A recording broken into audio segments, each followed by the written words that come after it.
Welcome to Fly Nubian Money, where we help you master your mindset and maximize your money.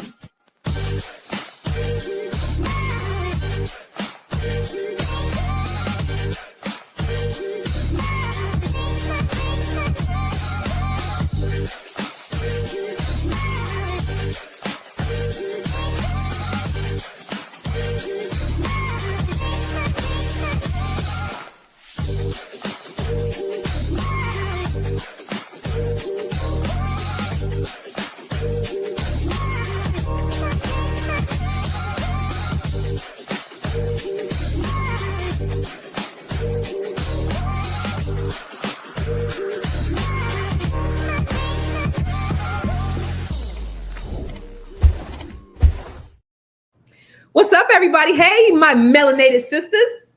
Welcome to Fly Nubian Money, where we help you to master your mindset and maximize your what? Your money. Yes, money. What's happening? It's your girl, Constance Carter. Today, listen, ladies, lean in close, because we're going to talk about a very important topic that I think every parent should consider. It's how early should we teach our children about money? Conversations online about children like Blue Ivy being introduced to a business kind of sparked the discussion, but our focus really goes beyond several celebrity examples.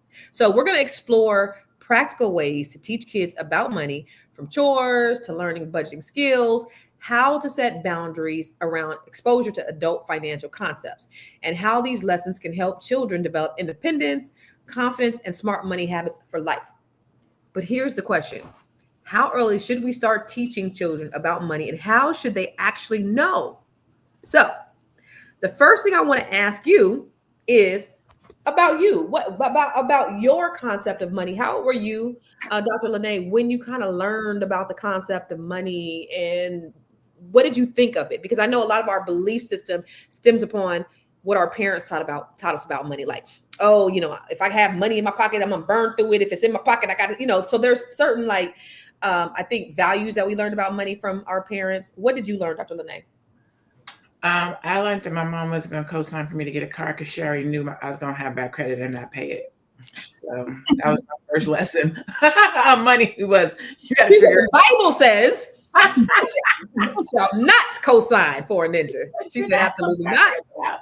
And she ended up being right. So, but I didn't really figure out. Which credit did you mess up, Dr. LaNee? I messed up my best friend's uncle's credit, actually. And really, I didn't mess it up, but it led me down. Remember, I told the story when I was 19. My best friend's uncle co-signed for me to get a car, and I fell asleep driving, and I ran under a truck and totaled it. And it was like $2,500 that was due, and he totaled a car. They want their money like in a week or two. And so that's how I got started dancing. I was like, I'm 19. I don't have a clue $2,500. My mom was like, that's why I didn't co-sign for you. And so I had to figure it out. And that's when I started dancing. I made the money and I gave it to him or whatever. But that was my first real life, oh, it's expensive to adult. It's expensive to make mistakes. People want to protect their credit. That was an adult who was like, I don't know what you're going to do. And I don't know how you're going to figure it out, but I'm going to need my money because I co-signed for you. So that was my first real understanding of there's credit, there's money. You got to work. You got to figure out how to make things happen. You got to keep a roof over your head. When I turned 21, I was homeless, quote unquote homeless. I wasn't homeless, but I was living out of a La Quinta because we didn't know that you had to renew your lease 30 days in advance. And so when it came time to move out, they was like, y'all got to go. We already re-rented your apartment. So I'm living in La Quinta at 21. My mom comes and visits me, brings me a little bottle of champagne, and was like, happy birthday. And I was like, you just gonna leave me here? Hey, you got an adult. You got to figure this stuff out. So yeah, I got some real hard lessons early, but I didn't really start taking my financial situation seriously until probably my 30s. So did you ever co-sign for anybody? No. Hey, mom. I just got a car in February in his name. What I did do was I put him on my credit. So when he went to go get a car, he had a 700 credit score at 24 when he got his car. So he had good credit when he went and got the car. Because I knew I wasn't going to co-sign for him. Yeah, 6 months ago, my son was giving me the sob story. Mom, nobody's giving me credit. I'm like, damn, really? Damn, that's so my mama always told me not to co-sign for nobody. So you can't get. Dang. That's all I kept saying was dang. And guess what happened? He got the car thinking, I don't know, a couple months ago, he came home for summer. 2 days after he came home, he totaled it. 2 days after he came home for summer, he totaled it. So and I would have had to pay the difference because he don't have no gap insurance. So now he got to pay for that, and that would have been on me. So good, just like you, that was a hard lesson. So, what about you, Dr. Sabrina? What did you learn in school about credit? Because that's how y'all say it in Mississippi, right? What did I learn in school about it? Mm-hmm. Zero, nothing. What about from your parents? Well, from my parents, I did learn a lot. My father and mother both, basically most of my family members have always been entrepreneurs of some sort. So I always had some type of exposure to or involvement in a business entity. My first bank account was with the credit union. My mom got me started when I was young. I learned how to overdraft. I'm real good at that. I did. But I was exposed to things, everything from helping my dad do his billing for his customers. So I was kind of always. So your parents were entrepreneurs? Yeah, at some point or the other, they worked, but they also had quote unquote a side hustle. Okay. So, always exposure to it for myself. As far as my kids, I read a book a long time ago, and I can't remember which one. It was one of Dave Ramsey's books. And with my boys, we started the envelope fund. So we had an envelope where, they got their allowance. We gave them the agreed upon amount, but they were given envelopes. They had to put so much money in their spend envelope, so much in the give, so much in the save, and so much in the invest. And we didn't determine how much. It was up to them. So that was kind of how we started them out with money and learning how to manage money. Okay. What about you, Shalaye? What did your parents teach you about money? Well, my father used to always say, see, my parents divorced when I was 7 years old, and my father was kind of a philanderer, and he kind of abandoned the family, so to speak. It doled out over time, but he used to always say when it was time for school clothes and everything, money don't grow on trees. And I know y'all have heard that before. Money don't grow on trees. And he was a baller. Okay. So, but that's what I learned from my father about money. But what I really learned in being in that situation and having one parent kind of like abandon the family is that money was anxiety. Like I learned very early on, and I was one of those children that kind of like was like, Mama, I'll help you. And I got out there, I was 8 years old selling flowers off of our front yard tree and stuff like that. And so to me, it was just like anxiety. I knew my mother didn't have enough of it. I would hear her crying at night, and it just like, it did something to me and made me always focus on money from a very early age, like 7 or 8. And I just remember not having enough of it and how that did not feel good and how it did not feel safe. So I like had those experiences with the overdraft and stuff. One thing my mother did say, my mother always had a vision and always taught us to have our own and have your own business. And she was always like, credit is important. And this was, back in the 90s when credit isn't even what it is today, but like you have to have credit. So as soon as my older sister turned 18 and I turned 18, my mother was like, you need to be applying for a Sears card. Y'all remember Sears? You need to apply for a Sears card and everything like that. But did not teach us that, okay, you have to responsibly pay this back. There's another part to that. And also that credit, my mother was like, okay, we gonna do this with that credit, we gonna do that. So I got into a lot of issues. She leveraged your credit. Oh yeah, we about to go I had my first car at 18, but it was our car. But it was in my name. And you had good credit. That's why she was so pressed for you to have that good credit. Somebody in the house had that good credit. Exactly. And she meant well, but also she didn't have the financial education. To be like, okay, you amass all of this credit. How are you actually managing these credits, the balances, to the ratio between your balance and what you owe and how much your limit is? We didn't. Yeah, those conversations didn't happen. So definitely messed up my credit. Yeah, good stuff. Aisha, what about you? Your money?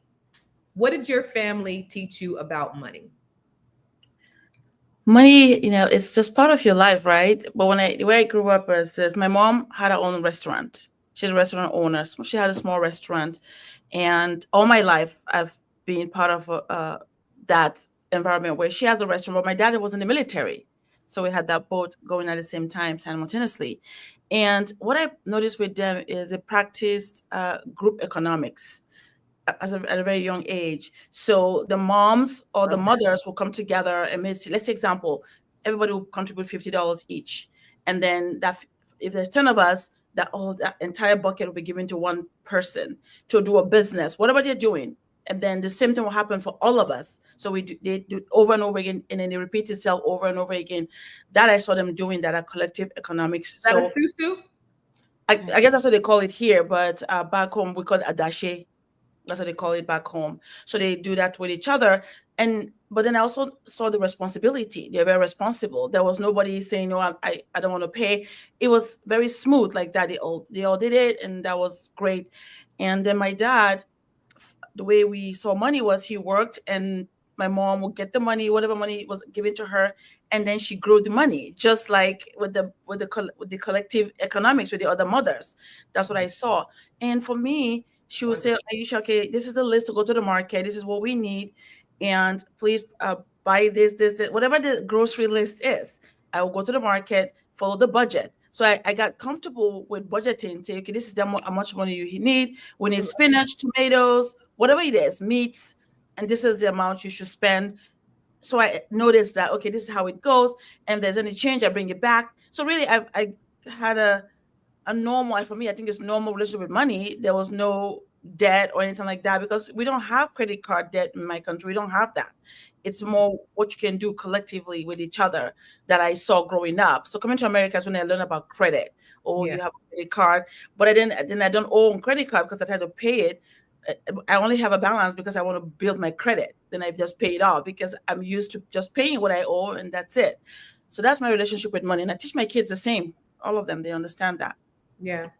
Y'all, that's what we should all be doing is practicing like that. That reminds me of Berry Gordy. When I went to the Berry Gordy, what is that? The Motown Museum over in Detroit.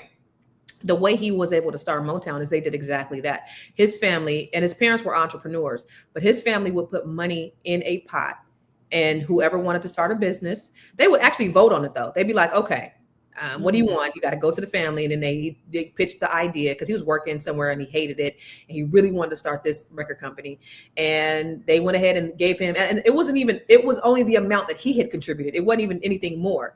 And he took that money, and they still have the bill of sale in the Motown Museum of whatever he paid in order to start that business. But that's how he did it. So collective economics is everything. So I love that. And I think that's what more of us need to be doing and teaching our kids.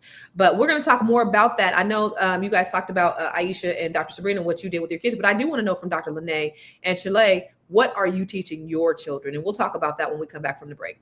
Woo! It's a good show right here. But I'm biased. If you are just tuning in, you are watching Fly Nubian Money, where we help you master your mindset and maximize your money. My name is Tiara Williams. I'm also known as Miss Black Hollywood, and I'm the proud producer of this show because it is lit. If you want to receive notifications for when we go live Monday through Friday, 1 to 2 p.m. Eastern Standard Time. All you have to do is text the word Queens to 87948. That's Queens to 87948. That's QUEENS to 87948. Also, if you want to grow your money and not blow your money, all you have to do is go to flynubianmoney.com. There's all kinds of resources, there's courses, there's free giveaways. There's just no reason to be broke in 2025. All you have to do is go to flynubianmoney.com. Obviously, you don't want to be entertained here. You want to know enough to grow. Wait, I need to put that on a shirt. You got to know to grow. Got to know to grow. So know and grow with flynubianmoney.com. And we are back, ladies and gentlemen. So listen, we are talking about Blue Ivy, Beyoncé, and business. And how early should we really teach our children about money? So now I want to circle back around to the ladies, and I'll start with you, Shalaye. What have you taught your kids about money as a result of what you've learned? Yeah, so my girls are about to be 3 and 8 years old. So with the 8-year-old, so first to answer that question about I was surprised to hear that people are questioning whether or not Blue Ivy, who's 13, should be learning about business and getting on stage. Absolutely. I believe that when a child has the capacity, and every child is different, when the child has the capacity, then you start to teach them that, and then you let them be involved. Like me, I had a capacity at a very young age. So my mother had me involved in everything, a lot of things that she was doing. She called me her little business partner. And I was 7, 8, 9, 10 years old.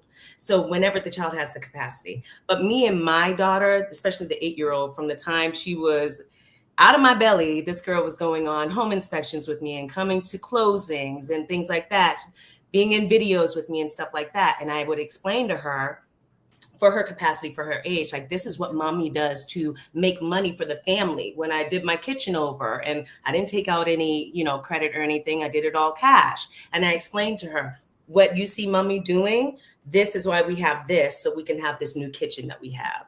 And I just start including her in those conversations. So she's 8 now. And so I am so excited about this conversation, because I'm very much looking forward to what you ladies have to say and what you did with your children, because I'm looking for some other ideas. So one of the things that we've started doing is doing like a money challenge. And there's this box, we got it on Amazon, and it's called like a money challenge box, and it has different numbers. And if you save everything that's within these squares, you can save up to $10,000 in this box. Oh, wow. And then every time you have it, and you, like, if she gets $5 for her tooth or something like that, she'll put it in here and she'll check off one of the $5. So we've started doing that. And she saved like about $145 so far. Yeah. And so when she gets birthday money and stuff like that. And then also, the Black Business School. I've definitely exposed her to the things that I'm learning from Dr. Boyce and from the things that you ladies do and everything like that. And I brought her to ABNC last year, and she loved it. And I feel like exposure in conversations, especially at an age around 8 years old, is very important. I love what Aisha said about taking the money and going to the grocery store, because that's what my mom used to do with us. But now we don't carry money. Everything's in a digitized world. I would like for her to have, so this is an idea for me. I'm probably going to give her $20 and be like, go into the store and buy some milk and bread and make sure you get the right change, because now everything's digitized. So we're not really thinking about the money that we're spending. And so Aisha just gave me a good little exercise I can do with her. I love it. All right. So what about you, Dr. LaNee? What did you teach your son as a result of what you learned? Actually, I did not teach him right. I taught him wrong, and then I taught him right. But first of all, Shalaye, I'm already on Amazon. Like, let me figure out how to get this damn box. That is so cool. I was Amazon, like, okay, boom, boom, boom. They got it in black and all these cool colors. Right. I'm on that one. But so first I taught him wrong first, because I'm a single mom and he's an only child. And he wanted to get a job at like 14, 15 to take care of himself. And I was like, why are you tripping? I got the money. Like, don't worry about it. And so by the time he actually got a job, he's like 17, 18. So his work ethic wasn't as strong as it probably could have been or should have been, because I was like, you don't got to worry about it. I got money. Da, da, da, da. Wrong. He should have got a job early. I've worked since. Why didn't you allow him to have a job? In hindsight, I don't know. Like, let's see. We at that time we were living in Atlanta, and it was just him and I don't know, just single mom, overprotective. I got it. You don't have to worry about it. Soft life. You don't have to work as hard as I had to work when I was younger. You know what I'm saying? I had to work. I've worked since I was 14 because I had to. You don't have to, but I missed that. Yeah, you should. So you would know how to work hard, right? But as far as business goes, me and his dad are both entrepreneurs. So he's always worked in our businesses. He's always collected money.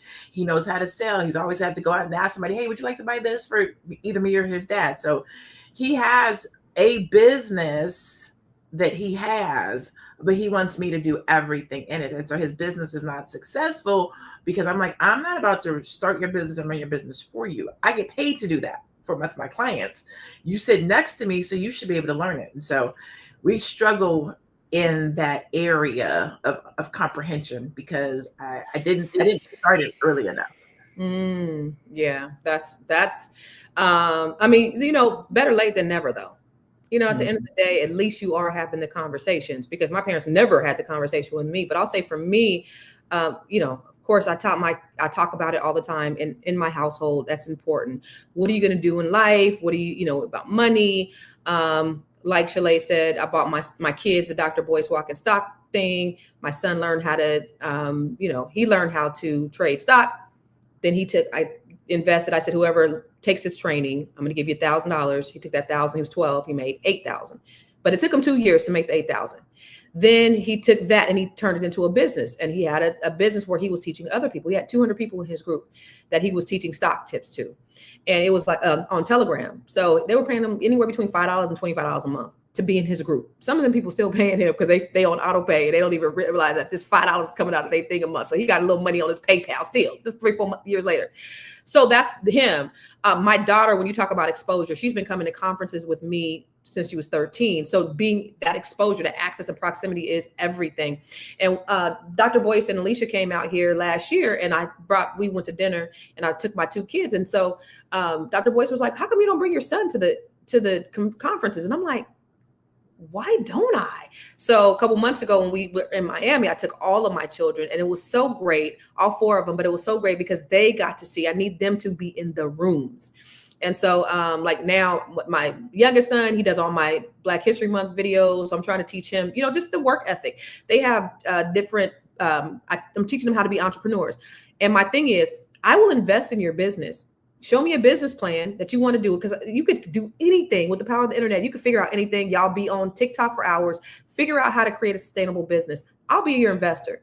What is it? $1,000, $300, $500, whatever it is, I'll be your investor as long as you know how to do it. And so, they always, my daughter had a hair business. I was the investor in that. My son, in his drop shipping business, I was the investor. So I'm always trying to do something to create these entrepreneur minded people. And I don't know what they're going to do when they, grow up, but at least they have that foundation about money.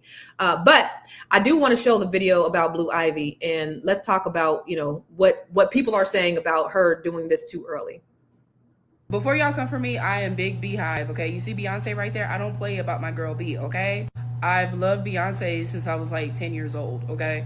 With that being said, I think it's a little bit weird the way Blue Ivy is overly exposed.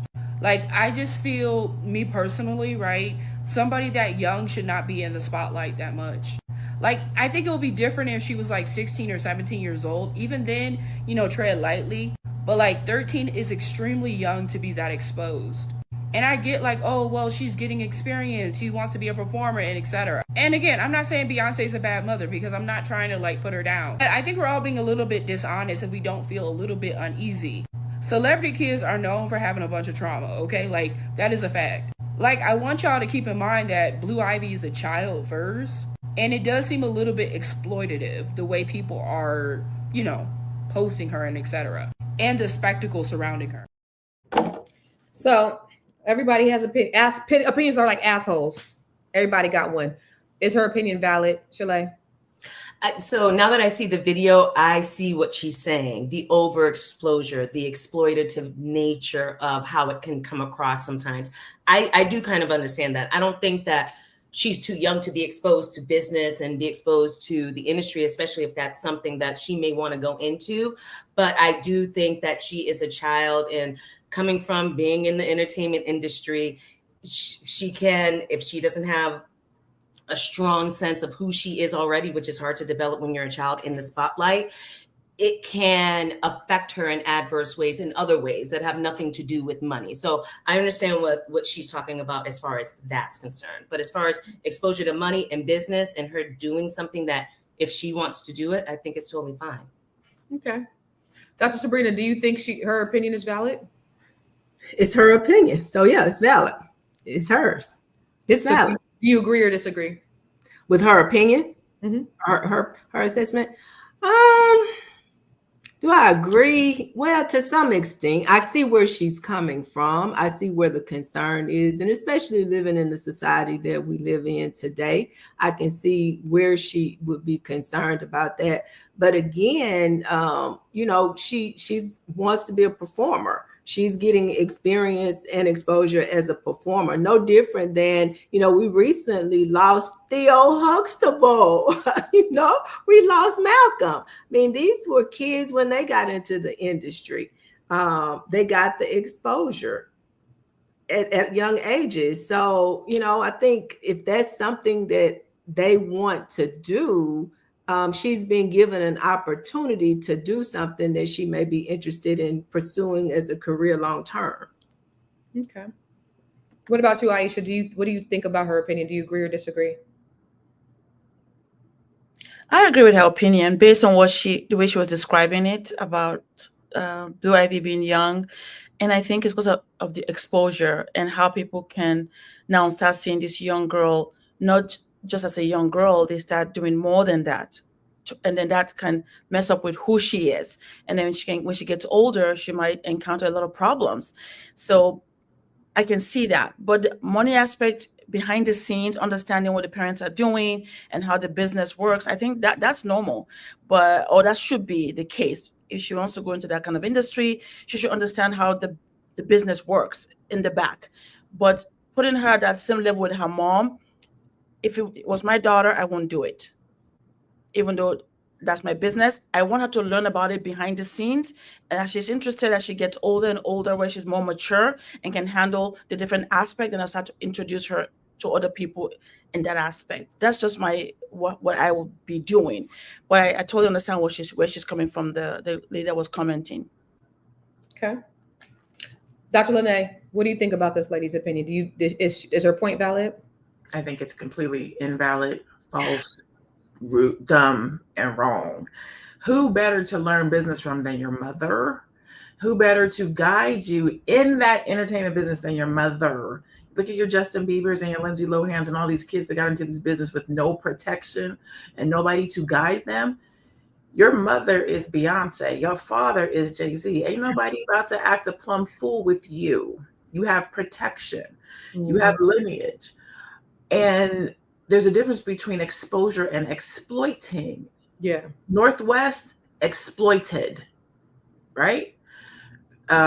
Blue Ivy, exposure, right? The first round, I believe Beyonce was like, nah, we're not going to do that.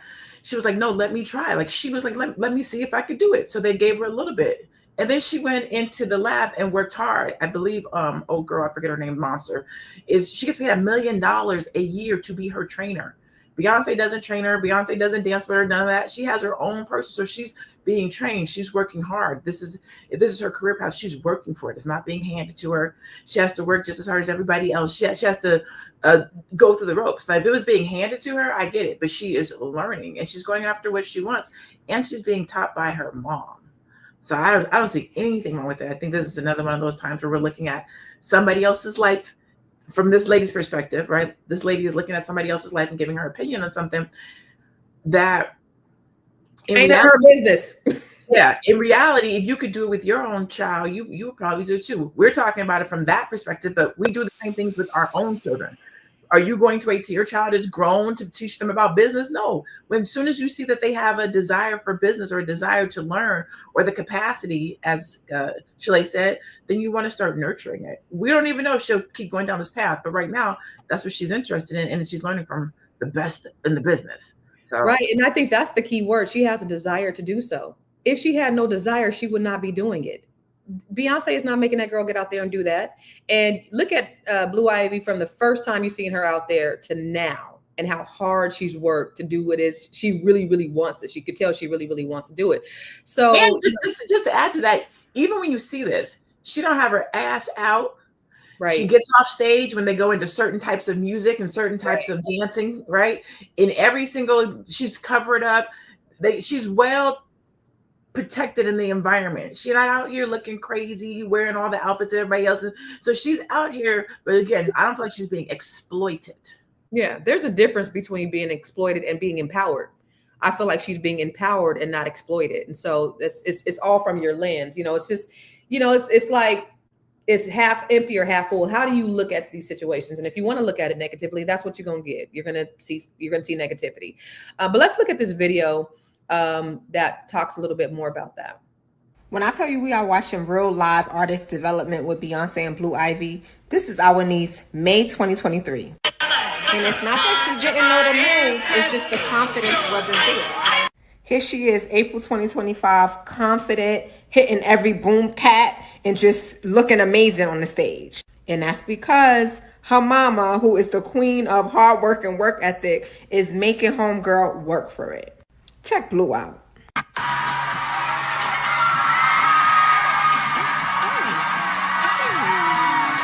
And as a Nepo baby that comes from some successful parents that work hard and literally got it out the mud, I love the way they are training up the child. It kind of reminds me of like Carmelo Anthony and his son. Like he had him at the record park. He had him at every street tournament. That's what you got to do to these kids. You have to make them get in the gym and work for it. Good job, Beyoncé. Blue Ivy was so criticized on the internet for her dance move when she first came out on the stage with Beyoncé. And I'm pretty sure her mama sat her down and said, listen, this is the criticism. Now you're going to have to work harder. And that's what it's all about when it comes to raising these kids. And, you know, I wouldn't be surprised if Blue Ivy actually can sing and Beyoncé is just trying to give her some performance one, too. Isn't the whole idea of being able to do things and achieving an amount of success is that you can pass it on to your children and give them an opportunity to do the same thing? That's what I think. But do you think that, Dr. Sabrina, when we see kids like Blue Ivy, like in these high profile settings, do you think it might be too much pressure, or is it an opportunity more so for like empowering her? I think it depends on the kid. Each person is individual. I mean, you know, some people will be put in that situation and they will feel pressured, whereas others will be put in that situation and they will feel like, oh, that was the greatest thing ever. And we can go back in history and look at some of the child actors that come out years later and talk about how pressured they felt to perform. Some of those people, you know, you remember them from your childhood that were on a certain show and we never hear from them ever again. They're dead. Yeah, they go upstairs and we never see them come back downstairs ever again. But then there are others that thrive. They go on. I mean, they, you know, just as the lady said, they have their awkward moments in the early years and they just use that to continue to develop and develop. So I think that's an individual thing, to be honest with you, Constance. I think it's individual. Yeah. You know, that's a good point that you make, Dr. Sabrina. Willow Smith, when she had that super hit, I whip my hair back and forth. Will said that, you know, he had her like, let's go. And she went in there, cut all her hair off and was like, I don't want to do it. And he was like, whoa. Like, she was like, I don't want, this is not what I want. Yeah. So it does depend on the kid, because you can push the kid out there and they be like, this not, I don't want it, I ain't ready for it. She's like, I'm done. And he had to respect it. Huh? I said, she was like, I'm done. And he had to respect it. Like, that's your dream, not her dream. So everybody's not cut out for it. But so that same question to you, like, do you think it might risk, I guess you answered it, like maybe too much pressure too soon? I guess it depends on the child, right? Dr. LaNee? Yeah, I agree with Dr. Sabrina. It depends on the child. Some will run towards it and others will be like, this is not what I think with Willow, it was, this is not what I want right now. She came back around to it, full circle moment, but she wasn't ready in that moment. And her parent wasn't listening to her, because Will tells the story. Like, I have concerts and we got this. And he was like, no, baby, you got to go. He's pulling. And she's like, I don't want to. He said he woke up the next morning and she had cut all her hair off and was like, I don't want to do it. Like, pay attention to what I'm saying to you at a young age. So I think it really depends on the child. Yeah. Yeah. And so Tiara said that Beyonce did not want her to do this, but she absolutely begged her to be able to get on stage and do it. And so because she probably wanted to kind of shield her and protect her from opinions and, you know, just that exposure of what celebrityism brings, you know, and for a lot of celebrities, people think that, you know, they live such a great life, but you're in people's face. People don't have no respect. There's no boundaries. No privacy. No. You're really subject to the whims of people, and you know that's pretty tough. But let's shift the gear. Let's shift it to like just about money and spending, right? So personally, like, how can you as parents use like everyday moments, like the grocery shopping, like your parents did, Aisha, to teach money management? What are some things for you, Dr. Sabrina, that you like, moments outside of that, or maybe that, to teach things about money management to your children? What are the ways that parents can do that? Yeah, good question. So there have been several. When my boys were younger, I can't quite remember the ages, but there's about a 3.5 year age gap between the two of them. So I'm going to say they were somewhere about 9 or 10 and maybe 12 and 13. We have a lot of pine trees near where we live. And so I see that smirk on your face, Dr. LaNee, like you know where I'm going. So my husband and I thought it would be a great idea to get our yard cleaned. And we saw it as an opportunity for the boys to start a little business, because people actually go to like Home Depot and Lowe's and they buy pine straw. And so when they found out that they could literally make money from this pine straw, you know, they were all in until, you know, it came time to do that work. Reality hit them in the head when it was time to do the work. And I actually remember my children having this conversation while they're out there working. And the younger one says, like, well, you know, what's my cut? How much am I going to get? And my son, the older son, told him. And he was like, I don't like that. And they get into it, and he said, well, you know, your workers can go on strike. Wait a minute, what's going on? What's going on? But we did, as I said, we required them to do things. And we had real estate as well. We took the kids with us. I mean, they had to work. We let them learn how to change out the little outlet covers, and, you know, gave them their own little personal screwdrivers. And also, we involved them. That's dope. What do you think, Dr. LaNee, like some everyday things that parents can do to teach their children money concepts? Bills.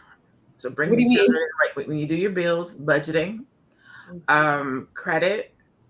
When you're planning a trip, this is how much this trip cost. My son he got beer budget, beer money, but champagne drinking, because he go where I go. He's been robbing. When I grew up, the first time I went to Benihana's, my mom took us. We were going to the boys' concert. I have to be like 12, 13.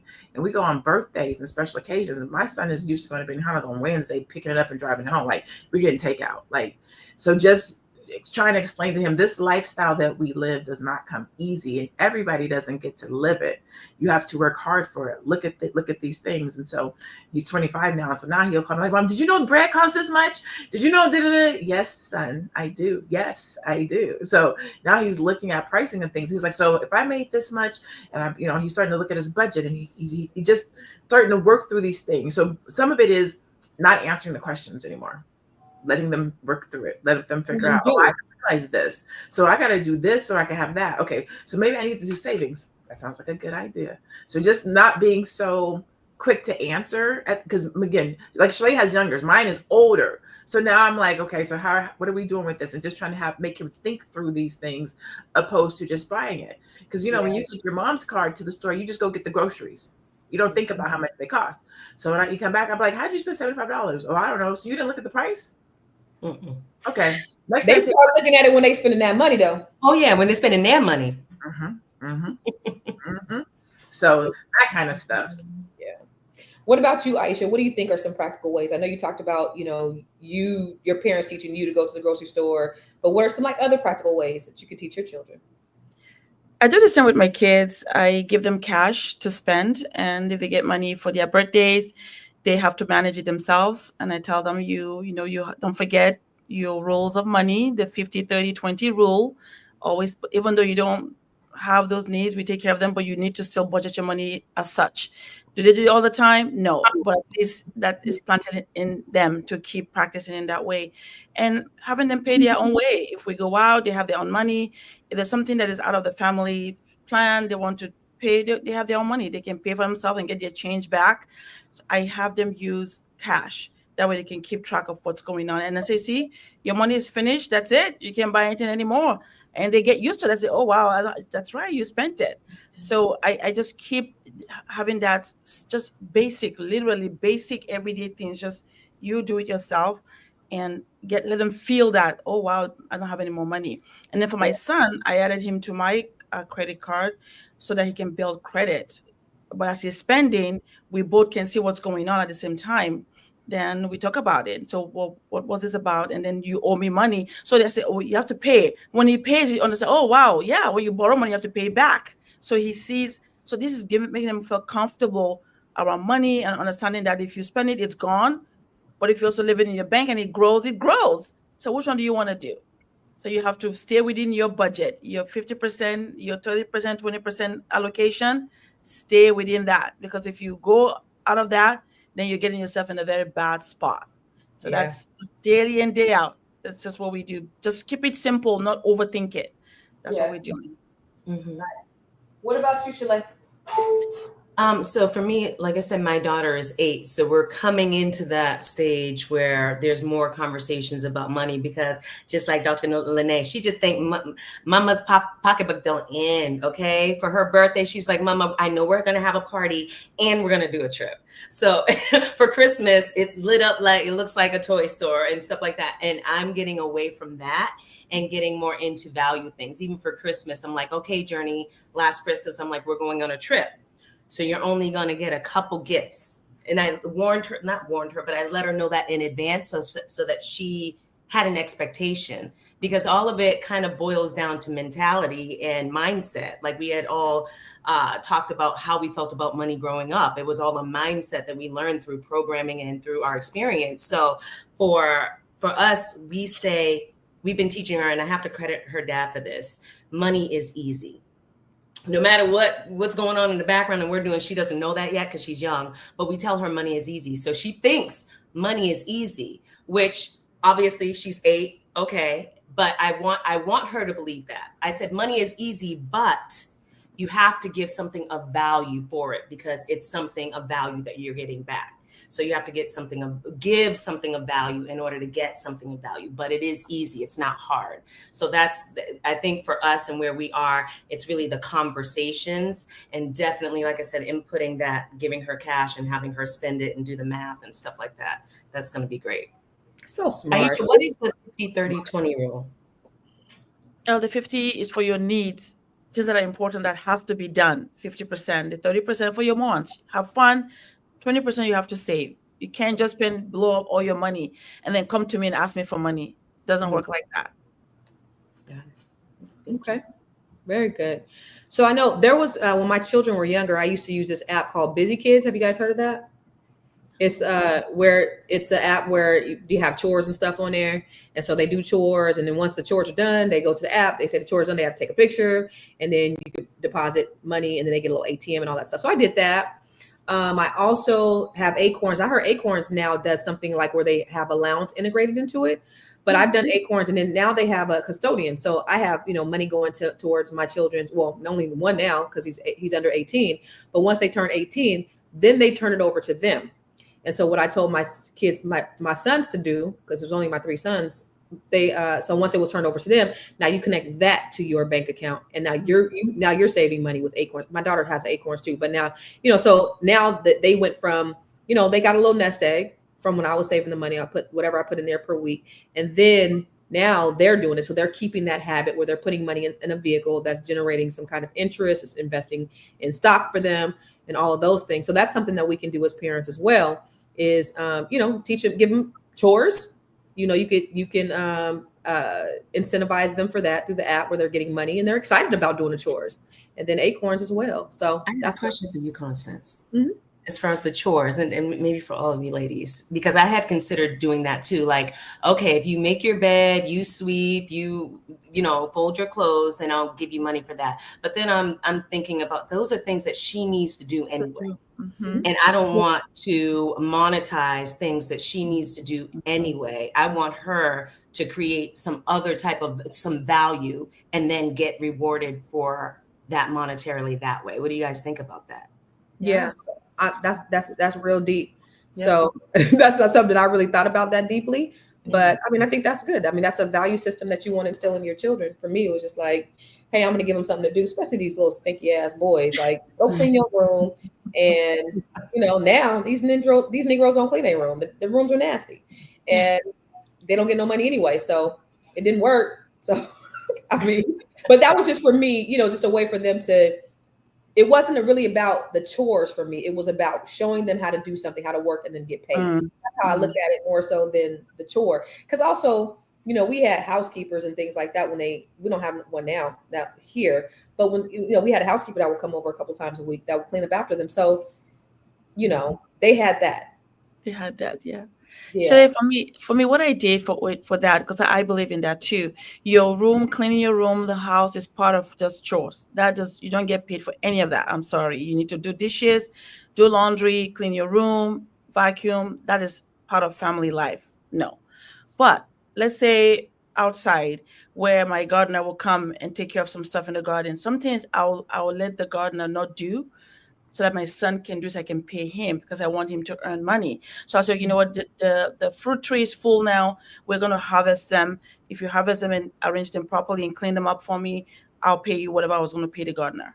And I do that. And he gets up in the morning, he would go out there, clip everything, clean, sweep everything. Or if I buy a new plant that has to be replanted in a pot, I'll pay him I'll say, I have 8 of them, go ahead. And I'll pay him, whatever I pay my gardener, I pay my son, because I feel that's fair. He's doing the same work, but not the gardener, right? So I just pay him. So that's what I do in that aspect. And if he washes my car, I say, I don't want to take my car to the car wash. Can you wash my car for me? Right. And he does that. I know I will have paid to get that done. Then I give him that money. So that will be his spending money as well. And that will also be money that I can deduct for my taxes, because I'm paying my child is working for me. Smart. I can so incorporate that in my business. Smart. Thank you. So let's look at this next video. I'm interested in seeing what the topic is going to be on this next video. Let's go.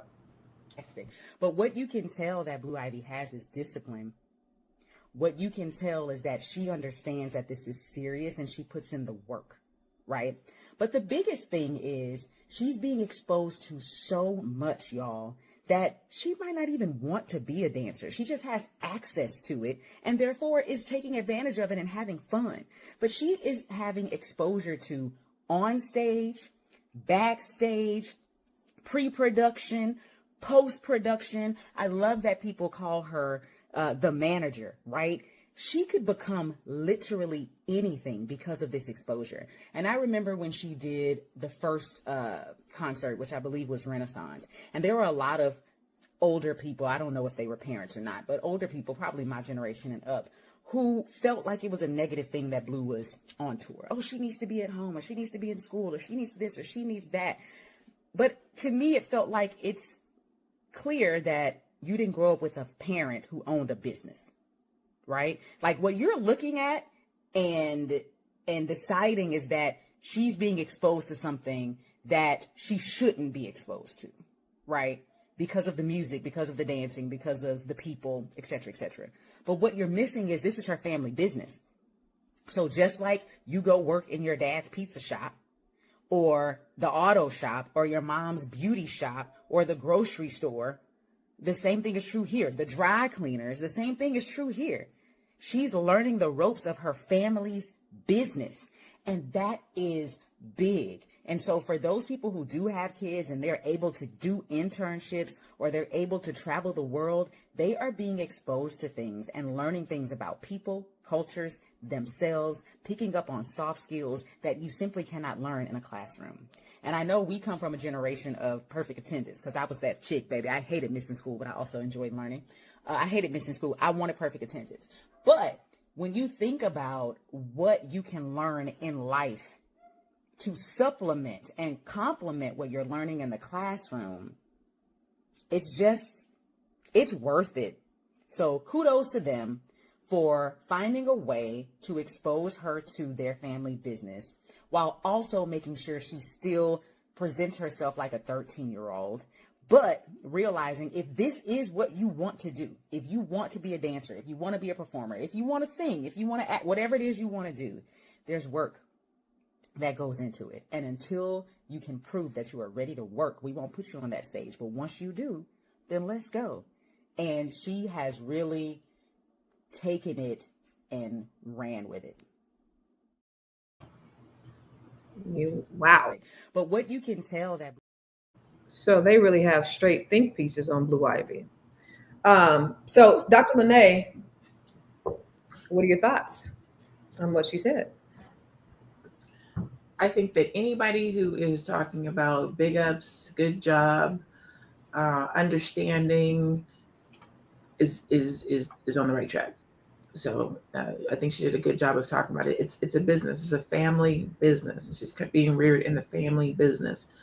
When you have people who come into this industry who do not have that knowledge, the majority of the people who we see in this entertainment industry who have had present parents do well. Dr. Sabrina brought up Malcolm Jamal Warner. His mother was a present force in his life, in the industry with him, and how he moved. And you can see it in his values and his ethics and the jobs that he took. When we see that those with present parents, we can see it. You look at Keke Palmer, Zendaya, parents that are present in the business, present in the industry. They started young and they have come up and they're still successful, still doing well. You look at your Justin Biebers or your Ushers and people like that who were in the industry young. Parents didn't really understand or know the industry, sent their kids off to Diddy parties, for example. They didn't know any better. So when you have parents who are there to usher you in, to protect you, to guide you, to talk you through, I don't think you can go wrong. And I say that, I said I don't think, right? Just based on what we've seen historically. But again, your parents are Jay-Z and Beyonce. You kind of got a golden ticket, but they're making her work for it. Yeah, looks like it. And I think it's kind of cool. Like, would you guys do any of your kids work in your businesses and your family businesses? I mean, I know Shalaye, your babies are little, but for you, Dr. Sabrina or Aisha, in what capacity? My son is licensed in the business and he's been in the office with me all the time, just doing the stuff in the background, paperwork, and hearing me in meetings and discussing business. But now that he's old enough, now he has his license as well as an apprentice now. So he's licensed, but he's in the beginning stage where he can now actually sit down in meetings with me. But before, he was more in the background, learning and hearing and just being comfortable in the space. My daughter is young. She can see what's happening around, but she's not, she's an artist at heart. That's what she does. She likes to draw and do animation. And, I think when it comes to Blue Ivy and everything that's going on, I think it would be disingenuous for us to think that we don't like what is happening. That's not true. We love it, but it's we know what the community is now, what the society, how they look at young girls, how they do the nonsense they do. That is what we worry about. It's not about the fact that the girls shouldn't learn what their family business is. You have to learn your family business. You have to be a part of it because it's a transfer of wealth and knowledge to you. Absolutely. But we also know, right? But 10 years from now, that's what I want to see where she'll be at. What would her mindset be? How is her heart 10 years from now? That is what concerns me. It's not what is happening now and the everything. Yeah, we have money. That is okay, but it's what is your heart? How does it feel like when you're now 10 years from now? That's what I want to. How I will follow her to see where she'll be at, her mental state. Sabrina, what about you? Are your kids working with you in your business? They've always had to work with us from the time we bought the first property until now. And that was one of when you guys were talking about the compensation part, I agree with Aisha. A lot of the things that we need in our business, we'll give the kids the opportunity to do those things to earn money. Now, of course, neither of them are electricians or carpenters or HVAC technicians, which I need desperately. but and I was hoping, and I'm still hopeful, but any opportunity that we can have, whether it's to clean up around the property or to help us clean out a property, we try to give that to the kids, first, try to keep the money in the family. So absolutely. Okay. Dr. LaNee, is your son in your business, working in your business? He is not anymore, not today. Back in the day, he worked in a lot more than he does now, 25. But listen, if I could see that dude, I'm just happy to see him. So right. I'm working it crazy. But he'll help me like with social media stuff. Like I can't get this transition, or he'll like, I saw your video, it was whack. And I'm like, well, make it better. And so he'll do some edits and stuff like that for me, or he'll show me something new. But that's it really. He mostly wants to work on his own business at this point. Oh, so he's an entrepreneur. Yeah. I love that. That's awesome. Yeah. So my daughter works with me and she fought it. She did not want to do what her mommy did. She wanted to forge her own path and do her own thing. And everybody's like, yo, your mama already got this. Like, what are you doing? She's like, no. Then life, right? She got out of college and life. And she's like, oh yeah, no, this is my passion now. Real estate, absolutely. My boy, same way. I want to forge my own path. Okay, I heard this song and dance before. So I'm just like, go and get your license anyway. That way you already have it. If you want to do it on the side and then just come on over to the dark side, that'll be cool too. So I think it's, for me, that's part of why I do what I do. I wanted to create something that I could pass. You can't pass a job, but you certainly can pass a business to your kids. I want to end off with our final thoughts, y'all. And so I want to ask you if you could give one money lesson to maybe somebody that was, somebody in an underserved, because those are the people who, with our children, hopefully we're teaching them, even if we didn't teach them right the first time, we're teaching them now, but like more of those people who are underserved, like what are some money lessons that we could teach to somebody that's in an underserved community that really doesn't have access? Dr. LaNee, I want to start with you. As I'm smoldering, getting my thoughts together, I think that I would say, and I hope that this is applicable, it is around the job that you have, right? A lot of times, one of the things that me and my son struggled with was what he wanted to do in life, right? Initially, he wanted to be a chef or a photographer. And I was like, no, you're going to be a doctor. Photographers don't make enough money. Mind you, this is way before social media. And now you can be a chef or a photographer and make lots of money, right? I wish I would have focused more, especially going into this, where we're headed right now with trades, not having enough people in trades, and with tech and AI being the thing that's going to take over. I wish I would have talked more about following the trends of employment, right? Mm-hmm. Not so much what you're passionate about, but depending on the type of life that you want to live, looking to see which job path or career path is going to do that for you. If you're not either entrepreneurship or this career path, but you can take a particular career path and figure out how to turn it into a passion of yours where you can have a business doing it. So just because you start out as in a career path being a job doesn't mean you have to keep that. So you can go into AI and tech and get a good job and learn what it's all about and make the connections, start your own business. You can go into trades, because what we're seeing is a lot of handouts. I want to be a social media influencer. Yeah, everybody's not going to be able to do that, right? So the quality of life that you want to live is determined by the amount of money that you make and the type of credit that you have. So those are the things I need to start thinking about, understanding, and focusing on, because everybody's not going to make it to the NBA and the MLB and all these different things. Everybody's not going to be on TV. And even if you are, you can still struggle. But you can control how much money you make if you figure out what career path you want and where there's going to be money at all times.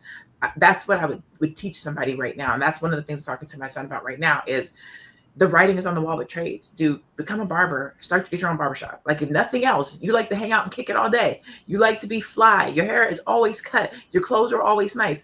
You like to talk. Go get your barber license and open up a barbershop. I love that. Boom. And the trades, explain what you mean by the trades, because everybody doesn't know what that means. So right now they are predicting that there's going to be like a 300,000 deficit in trades, each one differently. So plumbers, electricians, anything basically that a computer can do. I don't know no homeboy brother that's about to sit down and let a computer give him a fade, a robot give him a fade. It's not going to go away. There's always going to be a barbershop. And there is a like 20,000 deficit, something like 22,000 deficit in barbers right now. When you go to a barbershop, I don't know why, but all of the trades are suffering. I have a client right now. They do. It's because baby boomers are retiring, and our generation and lower don't appreciate trades. Trash men make money. Y'all remember rock back in the day? Six Listen, I have a client that's a plumber. He has his own business. He's a master plumber. He does $400,000 a year as a plumber. And I know some that have government contracts and make millions. The trades is where it's at. People don't want to do that. So if your child is not energized, energetic, college bound, whatever the case might be, get them focused on these trades. They're not going nowhere. Or understanding tech and AI. Somebody has to control the tech. Mm-hmm. Right? So it's just getting our children, this might not be what you're passionate about now. Learn it and figure out what in this industry you can be passionate about, where you can make money, where you can live on it forever. I don't think we're talking about that with our kids enough in our community, other than just do what you love. Find something to do. No, let me help you. Let me give you some guidance and to show you this. This is where the deficit is. This is where the trend is. This is where money is going to be. This is where robots aren't going to be able to come in and assess or take over, and you can live a good life. Because right now, baby, I saw some type of video that's like, one job ain't enough. It's not. And this is your construction workers, this is your welders, this is your electricians, these are your plumbers. Like, these are the things that are going to be needed, because there are huge amounts of jobs that are available. And Dr. LaNee said it. Get a trade and then start your own business. You know, don't just be doing the work. Have somebody else do it for you. So I love that. So for you, Dr. Sabrina, what are some things some lessons that we could teach to those people who are more on the underserved side? I have to echo Dr. LaNee. I can't say it enough. I think that's a conversation that as a community, we have got to start having with our young people. How do we survive, and not just survive, but how do we thrive moving forward with everything that we see that's going on? You know, long gone are the days when you could go in and even get jobs at fast food places now. You know, you go into McDonald's now and they have the big screen waiting for you. Just step up and, you know, select what you want. So human labor is being replaced in a lot of areas. But I think we have to be smart, and I think we can. And it begins with conversations like the ones we're having right now. You have got to find that thing that you can do, where you can make the impact, that cannot be replaced by AI. You know, all of us that are on here that are in real estate, we can tell you how valuable a good plumber is, a good electrician is. You know, it's summertime in Mississippi. I dread that phone ringing telling me I got to spend $5,000 to replace an HVAC unit. You know, hey, those are things. One of my properties. You cannot underestimate the value. I think our generation, you know, we were told, go to college, get a good education, go get you a whole bunch of student loan debt. And that was the big lie. Yeah, and we bought into it. Many of us bought into that lie. But, you know, we see that things are changing now. And as things change, we have to change. And with that being said, it's so great to be here. You guys know who I am. I am Dr. Sabrina Williams, educator, author, and investor, opening minds, closing contracts. I am so noted. I am so excited and delighted to be making my debut at ABNC this year. Next week, next Saturday, I will be in a panel discussion. We're going to talk about what to do with that wealth and how to protect it once you build it, and not only protect it, but how to properly transfer it to the next generation. Love it. Love it. All right, Miss Shalaye, what about you? What do you think? Oh my goodness, y'all have so many thoughts. My brain is literally buzzing right now. So I'm going to try to keep this concise because my brain is going all over the place. You have all said some amazing things. LaNee, I'm going to echo you again. The trades. Speaking as one of the only women in Local 3, a union Local 3 here in New England, I am a journey person in Local 3 and a bricklayer. Okay. Oh. One of 15 out of 1,600 at the time. Okay. The trades, and I was strategic about that. I knew I've always done real estate, and I knew that I wanted to expound on that and add another layer. And I knew that I wanted to get in home ownership, and I knew that I needed to stabilize my income. And I said, I'm going to go into construction. And I became a construction worker and a journey person in the trades. It is something that I advocate for, definitely for our young children. Like you said, everyone is not going to go to college. And college isn't the way to go for most of us at this time in history. AI is coming for a lot. AI is even trying to come for the trades and trying to come for human labor. But there's only so much that they'll be able to do. And that will probably be one of the last industries that are really disrupted in that big, huge way. The trades. Okay.